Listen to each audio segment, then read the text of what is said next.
आका अलैहिस्सलाम फरमाते हैं जो 27 रजब का रोजा रखे अल्लाह पाक उसके लिए 60 महीने के रोजों का सवाब लिखता है।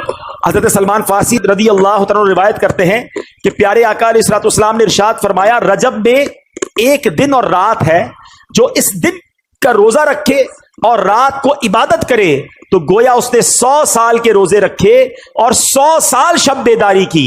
और ये रजब की 27 तारीख है। हदीस पाक में है कि रजब में एक रात है कि इसमें नेक अमल करने वाले को 100 साल की नेकियों का सवाब मिलता है। वो रजब की 27वीं रात है। जो इस रात में 12 रकात पढ़े, गौर से सुन लें, और हर रकत में सूरह फातिहा और उसके बाद कोई भी सूरत मिला ले, और हर 2 रकात पर अत्तहियात पढ़े, और पूरी 12 रकत पढ़ने के बाद सलाम फेरे, यानी एक ही सलाम से पढ़नी है 12 रकतें।